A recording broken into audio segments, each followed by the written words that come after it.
Hello, our friends, Evolutionary Energy Arts family. Hello there, welcome back.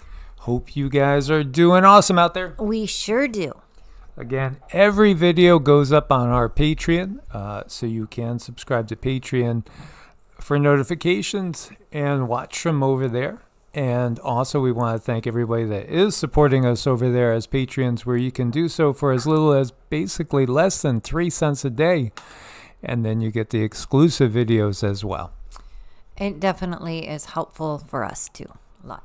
It sure does. So this story scares me more than anything else. Tucker Carlson last night, what was he talking about? It wasn't about elections. It was actually about UFO disclosure and ETs and all that. And, you know, what's going to be truly given to the public when it comes time to really tell the public more of the truth. More. Not all. We don't expect all. We expect more, and it'll always have its twist to it.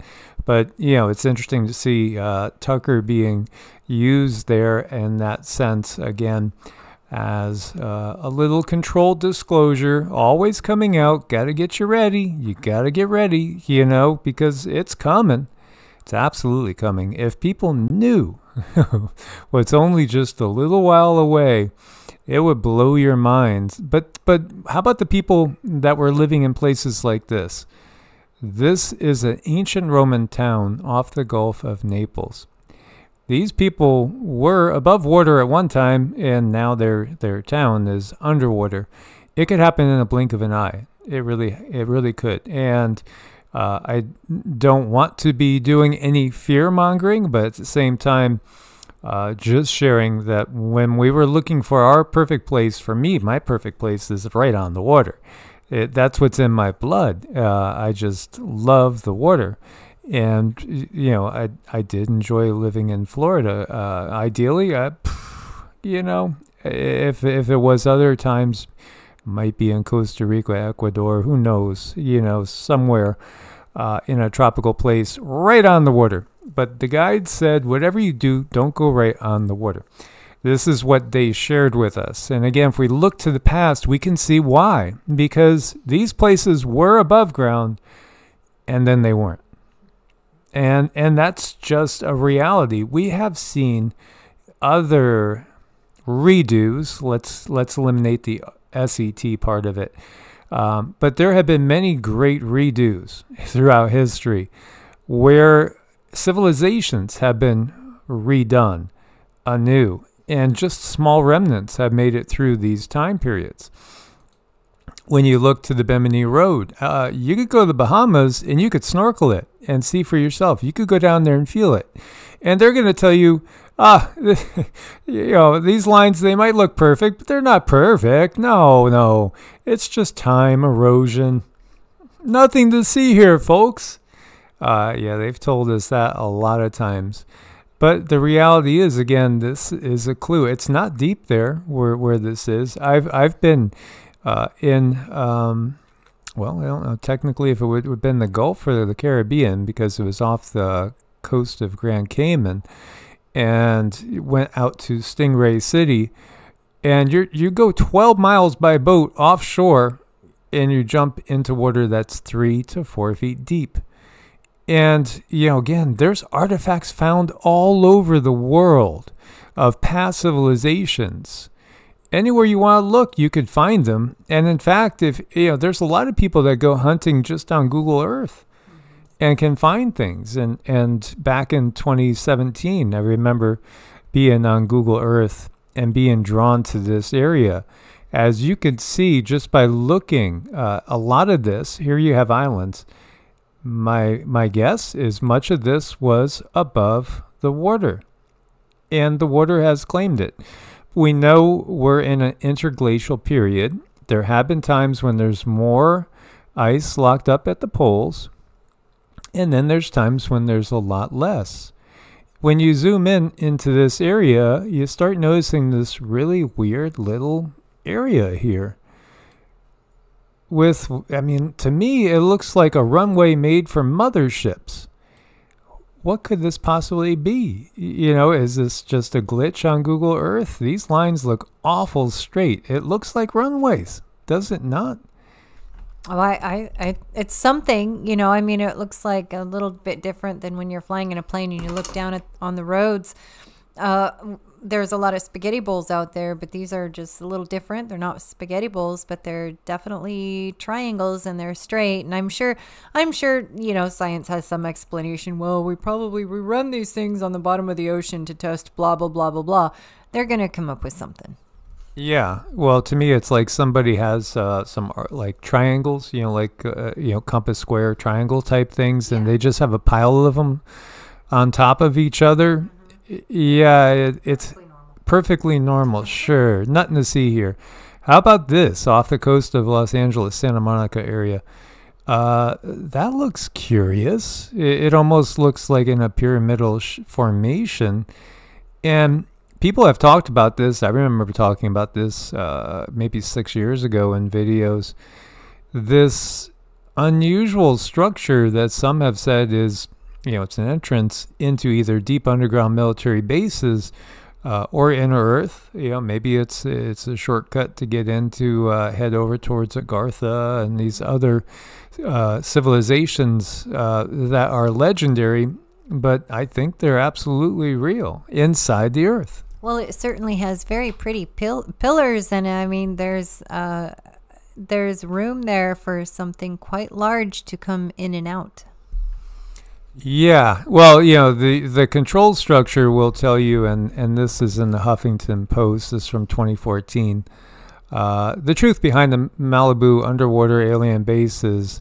Well, the pictures are a little distorted, nothing really to see here. It's just a natural formation. This is a link to Jimmy Church in his video on this. Again, fade to black, dark matters radio network. The controllers will tell you can't take these guys seriously. They're just trying to find something to talk about. This is a perfect, normal formation. It's not an alien UFO base. In fact, though, the reality is there's also legends of reptilian bases underneath LA. And there's also then, we have Ridgecrest. We've been in Ridgecrest, and we've seen unusual structures around Ridgecrest. And we were not far from Ridgecrest when the big earthquake came. We felt it. We felt it big time. It shook our RV like crazy. We were camping in the desert not too far away when that 7-point-something hit Ridgecrest. And then, of course, there's a base right there. Do I have Google Earth up? I mean, honestly, so many of these videos, we can go into 2, 3, 4, 5-hour tangents because there's so much that connects. And sometimes when I hear those people that still want to believe in a version of reality where there are no extraterrestrials, there are no nothing but angels and demons and God and us, it just makes me want to just spew out tons of overwhelming facts, because we could go on as long as there's coffee in front of us. We could go on for days and we will not cover even a tiny portion of all the evidence. So again, what we're talking about now with that was off of Santa Monica. As you see, many people are probably familiar with Santa Monica. So when we start driving out into the woods, well, the desert woods, and you're heading out towards Ridgecrest. There's Ridgecrest. You happen to have in this Ridgecrest area a huge military base. There's a huge military base here. Why is that base there? Well, I think it's there, as you see, the Searles Valley, Homewood Canyon. I think it's there because they don't want anybody finding the underground bases that are there, in which U.S. and other soldiers are interacting with non-human beings, greys and reptilians. They're there. You don't have to take my word for it. You could do a little research, and you'll come across some interesting legends, Native American legends, to the fact that that is what's underneath there. And you'll also find that there's been certain times when certain gold prospectors have encountered interesting things in this area. In fact, it was a couple of prospectors fell through into a tunnel, and they found artifacts here also that kind of looked Egyptian. What? Yeah, Egyptian. Now, it's not a stretch to think that you go from here over to the Grand Canyon, and again, there's an area that's blocked off there because people wandered into it, and it had Egyptian and Tibetan artifacts, or what looked to be Egyptian and Tibetan-looking artifacts in the Grand Canyon. And it's blocked off, and you're not allowed to go there. Nobody's allowed to go there, but basically, people that are of top levels. Yeah, so Smithsonian could go there. The military can go there. If you're in some high level secret society, you might be able to work your way in there to take a peek. But of course, the public, oh no, because they gotta keep all this secret. This is overwhelmingly, there's so much evidence that just blows our history away, blows the science away, blows religious paradigms away.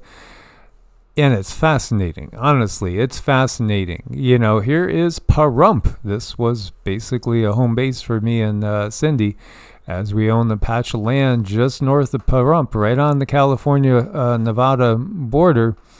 We just purchased ourselves for a couple $1,000 a little chunk of sand, and we noticed we had sponges there. We had fossilized clams there. We had giant bones there. We had all sorts of weird things that were right here. The ocean came over here at one point.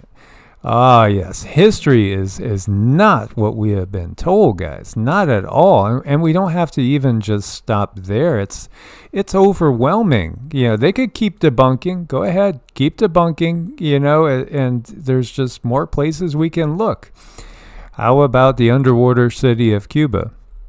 Is this the lost, kingdom of Atlantis? Again, Atlantis was a global society. It was a global society. Atlantis was all over. There's not just one little island that sank.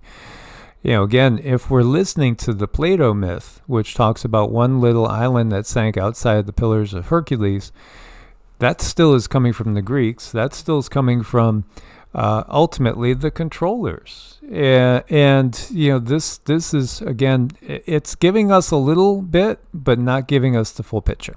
Well, when I look into Atlantis and what Plato was talking about is a place that did exist, and it was very highly, there was a lot of technology there. There was a lot of very good technology there, but it wasn't being used properly. But still, Atlantis was a global entity, but that was similar, like Antarctica is very much a base where they use a lot of technology. Atlantis, they had a point there where they used a lot of technology as well. So in that sense, it was similar.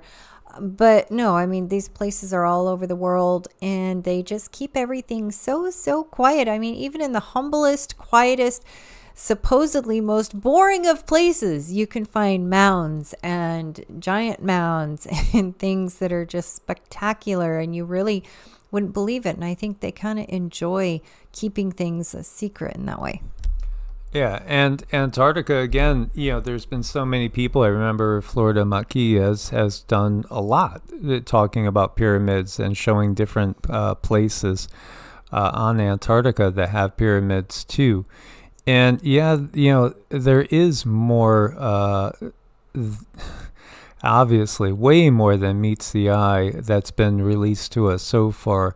And, they are always distorting all the truth constantly. So, here off the western coast of Cuba, now there was a land bridge at one point in time. And, there was a major cataclysm that we know of as the Younger Dryas event that really changed everything on the planet.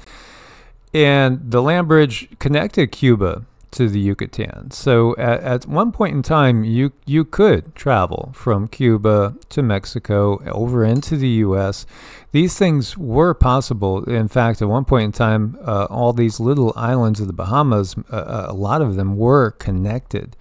Absolutely. We see now the problem that people have with this particular site is that 650 meters below the surface. So, you have about 2,000 feet below the surface these structures that are very pyramidal, and they are obviously manufactured. These are not, no matter how much they want to tell you, these are not naturally occurring structures. They're fascinating, and this is one of the persons, her and her husband, that found these structures like 20 years ago. You can find these structures like this all over the planet in different areas. Our history is nothing like what they've said. Nothing like what they've said. I just so wish we were able to get all the details, and maybe we will at some point in time. Maybe there will be revelations that will give us greater details, or maybe we will be able to read easier and clearer into the etheric ourselves.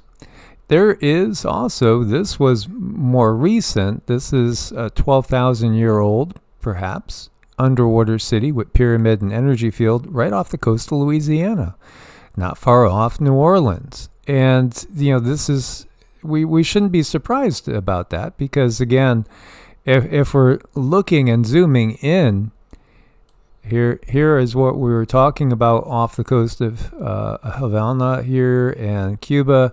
Just go straight across, and there's pyramids under here, under the water as well. There's probably a lot more. We talk about the old world being Europe, but as Cindy has had this strong feeling lately, there's, I think, a lot more to be uncovered right here in the U.S., proportionately to maybe what we could still uncover over in Europe. Oh gosh, I feel there's a lot right here in the United States, and they make it seem like a ho-hum type of place, but no, I mean, covered up. So much of our history was like deliberately dumped. Some very beautiful beings lived here, and they really knew the earth to a very high degree. They had tools, they had modalities. All of this has been lost, which is so sad. But there's a lot of mounds, there's a lot of temples that still have not been discovered, and I'm hoping in this lifetime we'll be able to see them. But there's a lot right here in the United States. I wouldn't be surprised if by the time this life is over, a lot of that will be uncovered, and people are just going to be floored about what is here. The mountains that are so sacred, and some of the areas that, they look to be a mountain, but they're a covered up temple. There's a lot of that here. I just feel the urge to just share with you guys this, and this is not really a subject that I was going to go on to here. Do you see this little line here and how this turns? What this is a plume. So these islands, like the Hawaiian Islands, when we look to Hawaii, and we know now, what's building in Hawaii. It's over in this area. It's building out. Here's Pahala. We're building outwards in this direction. This is just a process that's been ongoing for a very long time. And when you follow this process, you look up here, and you see it turns a little bit, and then it turns, and then there's a big turn, and it's going in a totally different direction. What this indicates, because this is again a plume, so what you have is from within the mantle making its way up to the surface is an area in which lava flows. And what this is showing is that the crust of the earth at this point in time shifted. I would say this looks, it's more than 90 degrees. It's probably 100 to 110 degrees. That's a huge shift. So at some point in time, right back here, the entire crust of the planet took a big shift. Oh yeah, now that would have been a big shift. That would have been very much like what we probably see in the movie 2012, where people are heading to the Himalayas because the tsunamis are so big.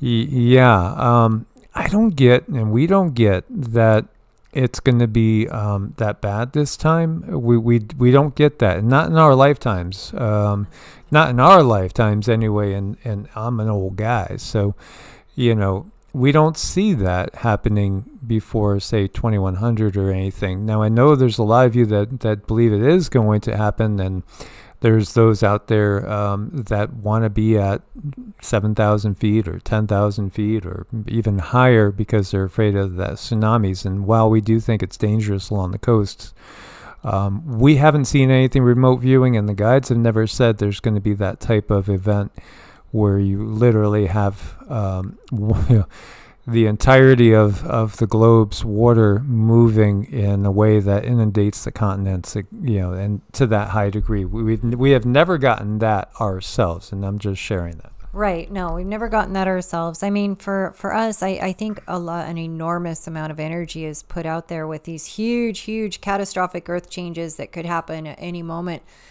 And that's just not where we choose to spend our energy. We choose to spend our energy trying to understand the world that we live in now and actually dodging the political system, really. I mean, that's where we find things to be the most disturbing.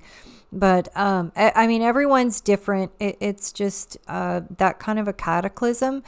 Don't see it in this lifetime. Just, I don't know. I think we need to focus on what's in front of us and understanding the truth of everything that's close to us. Yeah, there is nothing more dangerous in this world than the actual control system of this world. That's the bottom line. Nothing comes close. The Ouachita National Forest area is very special, and this is something else I wasn't going to originally include, but I just wanted to share this with you. This was a very, very high frequency place with just amazing energies here. There is a massive crystalline deposit here, quartz crystal. It is one of the two largest ones on the planet, and the other one I believe is in Brazil. The reason is because this was a crystalline pyramidal structure that was destroyed by the extraterrestrial controllers when they took over the planet. And they blasted it, and there's remnants of this quartz crystal all the way out into eastern Oklahoma and all the way through here. This is a massive quartz crystalline deposit area and very high frequency area. So, this is one of those blessed areas. Now, interestingly enough, when you come down into Louisiana, you'll find tons of mounds, tons of ancient sites that are reminiscent of Stonehenge, and these sites go back thousands of years. But before we touch on that, going back to where were we here? Malibu, and then we were talking about Cuba, and we were talking about Louisiana. Oh yeah, we've had global civilizations on the planet. They don't want you understanding that these global civilizations were such that you had all sorts of extraterrestrials walking around, coming and going all day long. It was just common knowledge. This is Poverty Point, and this dwarfs Stonehenge. Poverty Point is northeastern Louisiana, and it's structured again to give us a perspective on the seasons. It's also pointing, I believe, in many ways to the Younger Dryas event, and the event that ended up wiping out what was the civilization that reached such heights. Now, when did that happen? If we look back to what science says, that Younger Dryas destruction was about 12,000 years ago, or thereabouts. Yeah, it's hard to say. Somehow it feels like it might have been not that long ago. It feels like it might not have been that long ago. But again, what you see here, they're showing the precession of the equinoxes. They're marking out here the summer and winter solstices. You know, those winter solstices where the elites gather and make their dastardly plans. There's definitely a lot of that leaking out more and more and more. But I mean, this stuff is just so fascinating, and there's so many beautiful aspects, and I love how they build everything out of stone. And you know, if you go to the grade school books, I mean, they're going to tell you that everything was moved on these logs, and then things were chiseled out of or carved with hammers and chisels, and it's laughable. I mean, it's so laughable. And if you actually ask someone in mainstream education, like, really, come on, where does this come from? What is this? You're going to get a blank stare. It's not that they don't know. The controllers know. They're just not going to give us the information. It's part of our journey to uncover it, and that's what we're doing with you today. Ancient Dwarka. Dwarka is a legendary city. Why is it legendary? Because it's the lost city of Krishna. And it also sank under the sea. And Krishna is thought to be the last avatar of Vishnu, the creator. And I think, again, this is where maybe there's misperceptions or distortions, or again, not even that they're misperceptions, but just the way you look at things. We can make similar statements to similar beings, like Krishna. As we see Krishna, who is Krishna? We see Krishna as an extraterrestrial.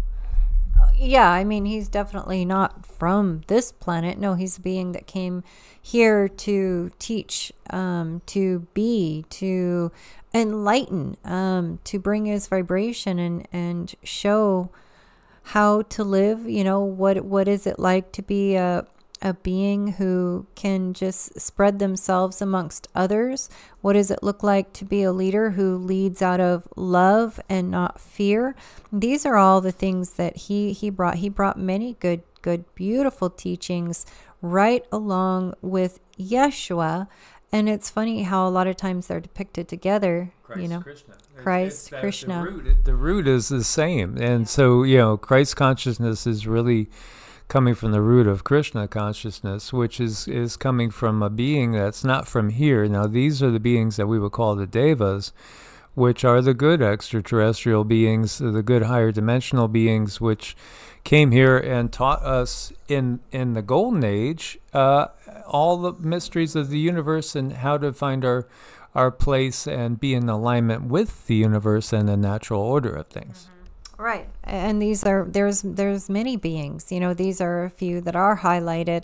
And in many circumstances, like with Jesus, Yeshua, their very being has been taken and utilized for a whole nother purpose. Instead of understanding what Yeshua came here to teach and understanding that he's an ascended master, they utilized him for something very, very different. But there were many ascended masters, and there's no ascended masters that would be jealous of another ascended master teaching other people, because they understand they're so far beyond that. I mean, they want to see growth, and they know that what's happening now in the world that we live in the organized religious world, there's a lot of what's the reverse word of growth? Well, not growth. Yeah, well, entropy and centropy. So yeah, absolutely. So, you know, these are the benevolent beings that helped and guided us. So why would you do a mantra to Krishna if he's an extraterrestrial? Well, you're dialing the phone, because we don't need technology. That's another part of the reveal. We don't need technology. I'll share with you guys. We were in the checkout yesterday. Was it yesterday? I think it was yesterday. And you know, and this recently, maybe 2 days ago in the store, and I noticed somebody came behind me. Cindy's in front of me, and you know, I didn't even look at the person that was behind me. But what came in my mind was the urge to go and tell the person to the left of me that came in behind me, "What a lovely dress you have on."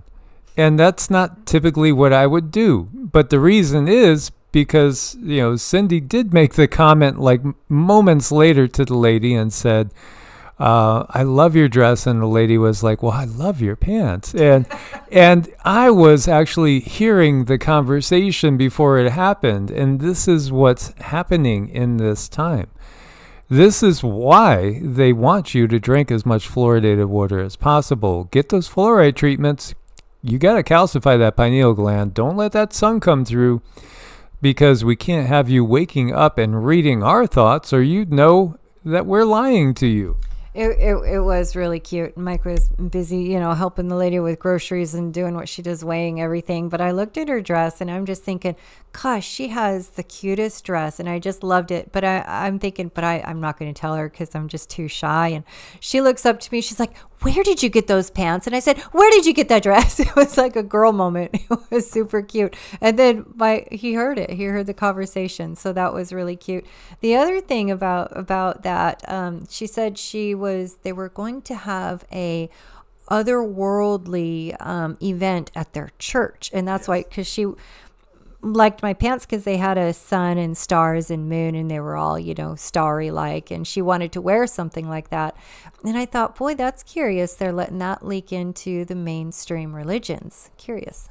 Yeah, I think there's expansion going on. People are waking up, and we're going to start to move past the dogma. The dogma won't be there for those that are free and stay outside of the South cities. You won't have any dogma. It's going to just dissolve away. We're going to see that it's all been just part of the control structure. But the mythical underwater city of Dwarka is real, and this article is listing it as 9,500 years old. It's interesting, trying to pick that time, because, again, as we've said many times, the Kali Yuga, according to Sri Yugotswar, started pretty much, and others too believe that it started when Krishna left, and they put the date of Krishna leaving as about 3106, 3102, somewhere in that range, BC. Again, our current calendars have changed. We understand that the Julian Gregorian switch that happened, and we can only speculate whether there's been many other calendar changes in the middle too. And how far ago was all this? We really don't know is the bottom line. But that's when the Kali Yuga started, the Dark Age. And it started really when we dropped to a low enough point that the real benevolent beings couldn't manifest in front of us anymore in that type of tangible way. As we had dropped down in frequency because of the cycle of the yugas and because of the dark controllers as well. And so they took over, they rewrote history. And instead of sharing with us that, the creator is inside you, source is inside you, God's inside you, you are your temple. No, the ones that took over, well, they had us worship them. They had us give all our power away to them, and they've been taking our power away from us ever since. But this was found. The relics of this is right off Gujarat's west coast, and it literally means, the name of the city means gateway to heaven. And, there's another tell there. Why? Because it's from the heavens where these benevolent beings came. And then at a later time, as we headed in towards the Dark Age, that's where the Dark Ones came from as well. So, it's fascinating to see this. Marine scientists say archaeological remains discovered 120 feet underwater in the Gulf of Cambay off the western coast of India could be over 9,000 years old. It's believed to predate the oldest known remains in the subcontinent by more than 5,000 years. Carbon dating on debris recovered from the site, including construction material, pottery, sections of walls, beads, sculpture, human bones, and teeth, put it at nearly 9,500 years old, making it older than the Sumerian civilization by thousands of years, which is to be expected. It is older than the ancient Harappan culture. And what's interesting, when we go into Mohenjo-Daro and the Harappan culture, we find that these people were so peaceful. They didn't have armament centers. They had no military. And when we go farther back in time, we see that people live very, very differently. There was a trusting between people. There didn't seem to be the same sort of constant warfare. There wasn't, even the robbing and the thieving. It seemed to be a totally different, peaceful society that was used to living that way. And again, in one of the recent books I was just finishing up on Sumerian civilization, it was interesting to note that that scholar was saying there is this switch, again, about 3000 BC, where all of a sudden there's people being worshipped as living gods and as actual kings. And you have centralized power, you have this military mindset, and all of a sudden everybody's being herded into city-states behind walls where they weren't used to living that way before. They were used to living more in an open society where they didn't have the fear. But all of a sudden there's this fear and walls going up and everything changed. And it was right when these beings that in the ancient Hindu tradition we would call the Asuras, it's when the Asuras came. So, you know, again, here is more evidence. City was well planned, extremely well planned, divided into 6 sectors, which were in turn divided into residential and commercial areas. I mean, beautiful gardens and all. This is the area that we're talking about right here. Yeah, and in times past, it wasn't so desert-like in Saudi Arabia and as we see through the Levant. And Egypt, yeah, much more lush, different, totally different. We went through indescribable cataclysm somewhere in our not too distant past. Mm-hmm. Yeah, I mean, there's just so much that's been done that they do keep from us.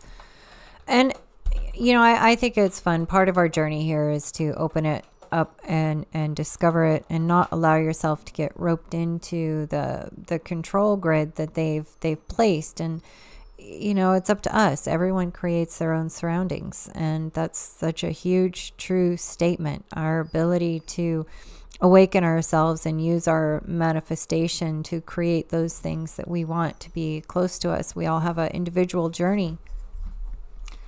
And this is Ram Setu. This is a bridge that has been renamed Adam's Bridge. As you see, this particular one saying a 1.7 million year old man-made bridge. Well, you know, the legends of Rama predate the legends of Krishna, as Rama was thought to be an earlier avatar of Vishnu. Again, I think when they're saying that, what they're really saying is that these beings understand the original intention of creation. They understand the creator's intention and how things were supposed to be. As you see this bridge between India and Sri Lanka, and in the ancient days it was just known as Lanka.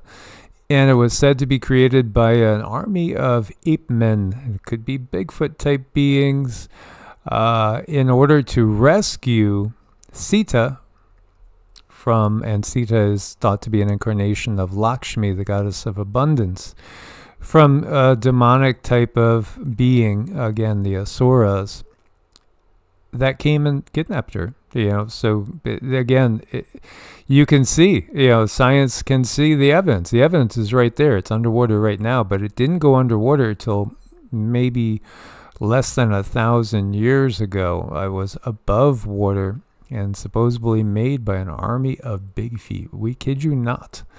We kid you not. You know, and you know, this was from Stargazer's Nation. This was the inspiration for this entire video, actually. It just triggered all this as I was thinking, this is a great thing for us to share again. So, as always, guys, we appreciate your support on Patreon. We appreciate you watching us wherever you're watching us at. Rumble was down, just for an FYI. So there was like a video or two that didn't get up to Rumble. And then we had problems with Brighteon, as we often have problems with Brighteon. For some reason, it won't let me put any links in Brighteon. So if you're able to, you know, come and join us over on Patreon, sign up for notifications. You can watch all the videos from there.